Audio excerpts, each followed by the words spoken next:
thanks for joining us tonight. We've got some more updates for you on this winter storm that is passing through Missouri. Now, we do have crews out across the Ozarks tracking the conditions on the roads.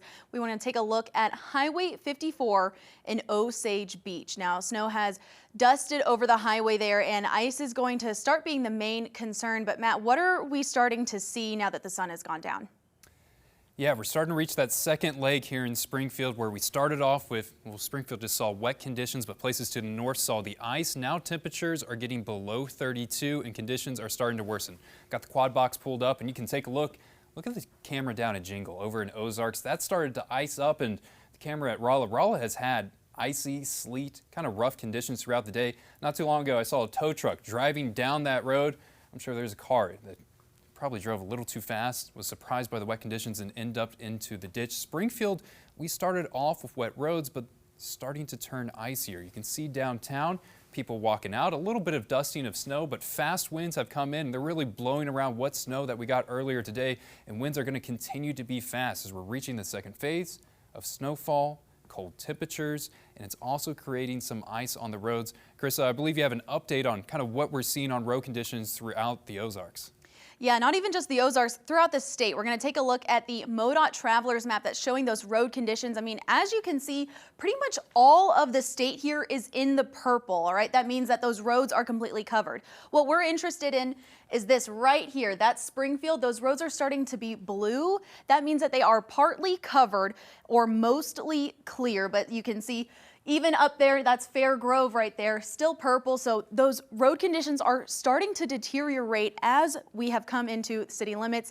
That's all thanks to, as Matt said, those rain, that ice, that snow that has now been stuck on the roads, freezing temperatures officially setting in. Matt, what can we expect for the rest of the night?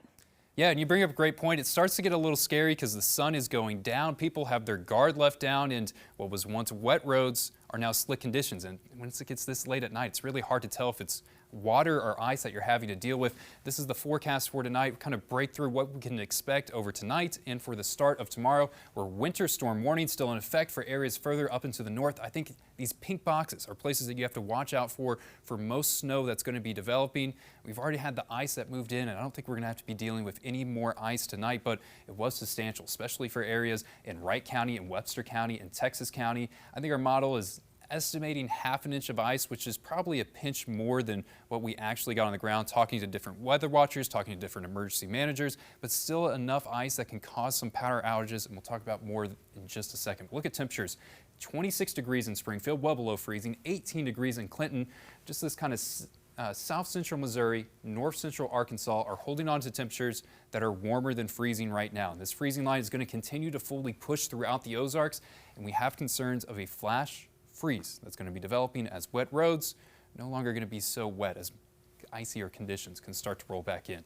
This is what's happening on satellite and radar. I think the bulk of rain, the bulk of snow, and the bulk of ice is done for tonight. Just have some more chances of snowfall that could be rolling in. This is especially true for areas that find themselves along Highway 54 and to the north of it. This has been a steady snowfall over the last couple bits. Flurries in Springfield, which we can still have some flurries once we get over the next couple hours.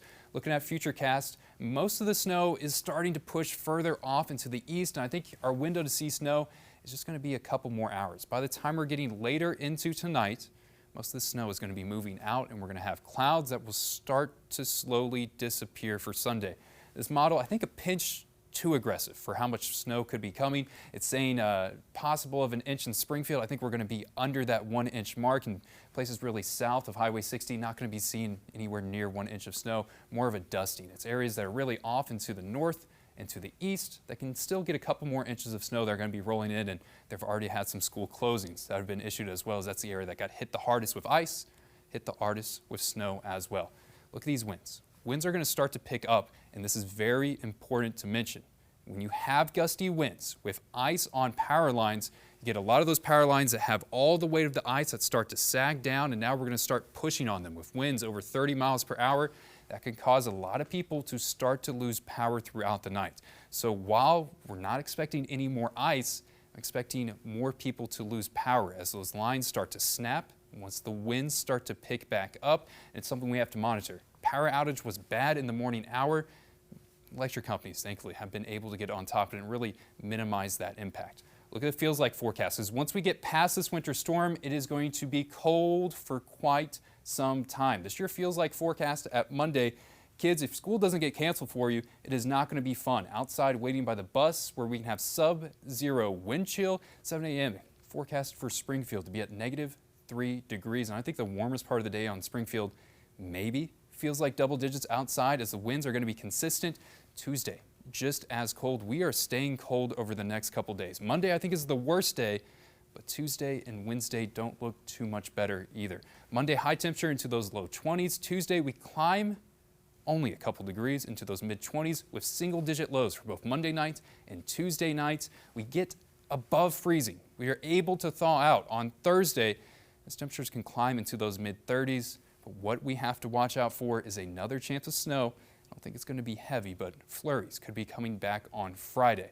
That's your latest update. We'll have another update for you guys at 7 o'clock. We'll also keep you guys updated on our website, ozarksfirst.com.